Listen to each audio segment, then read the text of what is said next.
សម្ដេចព្រះសង្ឃរាជជួនណាតអង្គអ្នកប្រាជ្ញដ៏ឆ្នើមក្នុងចំណោមអ្នកប្រាជ្ញទាំងឡាយដែលជាបេសកជននៃព្រលឹងវប្បធម៌និងអក្សរសាស្ត្រខ្មែរប្រសិនបើយើងរំលឹកនឹកទៅដល់សម័យកាលដ៏ខ្មៅងងឹត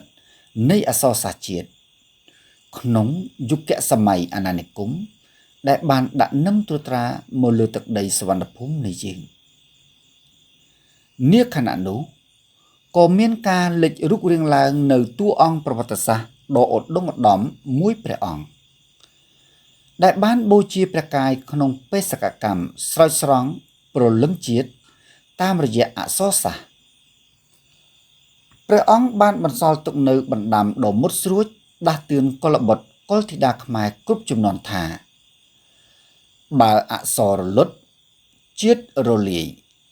បើអក្សរពនរាយជាតិរុងរឿងក្នុងបេសកកម្មដ៏ថ្លៃថ្លានេះសម្ដេចព្រះសង្ឃរាជមិនមែនយាងតែអង្គឯងនោះឡើយព្រះអង្គមានអង្គអ្នកប្រាជ្ញជាច្រើនរូបទៀតជាសហការីជាពិសេសគឺសម្ដេចព្រះសង្ឃរាជហួតតាត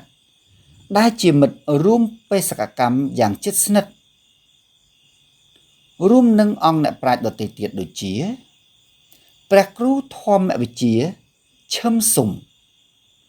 និងព្រះមហាប៉ាងខាត់ជាដើមក្រុមអង្គអ្នកប្រាជ្ញទាំងនេះហើយដែលបានរួមកម្លាំងគ្នាបង្កើតបាន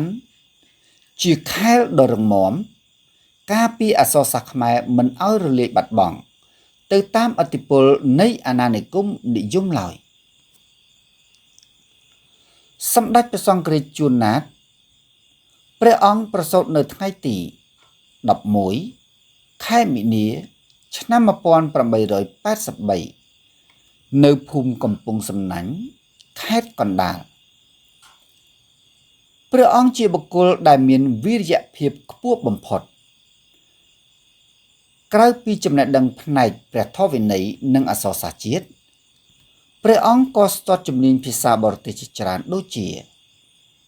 បារាំងអង់គ្លេសសៀមលាវយួននិងភាសាសំស្ក្រឹតបាលីចំពោះស្នាដៃដែលជាមរតកអមតៈរបស់ព្រះអង្គរួមមាន 1. វចនានុក្រមខ្មែរស្នាដៃឯកដែលចំណាយពេលរាប់សិបឆ្នាំដើម្បីបង្រួបបង្រួមអក្ខរាវិរុទ្ធឲ្យមានឯកភាពជាតិវាប្រៀបដូចជាផែនទីនាំផ្លូវកូនខ្មែរឲ្យប្រើប្រាស់ភាសាជាតិបានត្រឹមត្រូវបំផុត 2. បទនគររាជនិងបទសារភញ្ញព្រះអង្គជាអ្នកនិពន្ធទំនុកច្រៀងបទភ្លេងជាតិនិងបទសាសនាដែលដាស់ស្មារតីឲ្យកូនខ្មែរចេះរួបរមគ្នានិងដឹងគុណបុព្វបុរស 3. ការកែប្រែព្រះត្រៃបិដកព្រះអង្គជាសសរស្តម្ភសំខាន់ដែលធ្វើឲ្យពុទ្ធសាសនាក្លាយជារឿងជិតស្និទ្ធដែលប្រជាពលរដ្ឋអាចអាននិងយល់ដឹងបានងាយស្រួលទស្សនៈអប់រំរបស់ព្រះអង្គផ្ដោតលើបញ្ញានិងវិន័យព្រះអង្គទូន្មានថាការរៀនសូត្រមិនត្រូវរៀនត្រឹមតែដឹងនោះទេតែត្រូវរៀនឲ្យយល់និងឲ្យច្បាស់ដល់ឫសគល់បើយើងសង្កេតមើលរបៀបរបបនៃការរស់នៅនិងក្រមសីលធម៌សង្គមរបស់ជនជាតិជប៉ុននោះយើងនឹងឃើញថា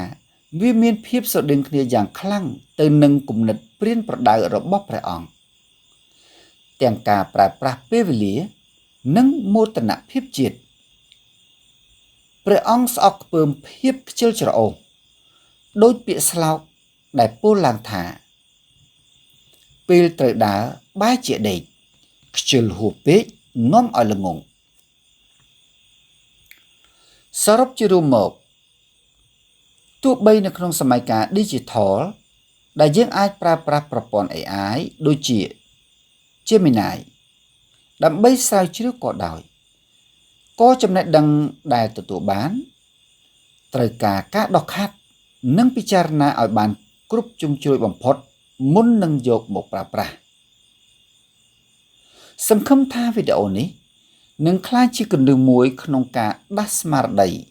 កូនខ្មែរឲ្យបន្តសិក្សានិងថែរក្សាមរតករបស់សម្ដេចព្រះសង្ឃរាជជួនណាតឲ្យស្ថិតស្ថេរជានិរន្តរ៍នាវីដេអូក្រោយៗទៀតខ្ញុំនឹងព្យាយាមលើកយកនៅគំនិតទស្សនៈនិងស្នាដៃផ្សេងៗទៀតរបស់ព្រះអង្គមកចែករំលែកចែកជូនបងប្អូនប្រិយមិត្តជាបន្តសូមអរគុណចំពោះការទស្សនា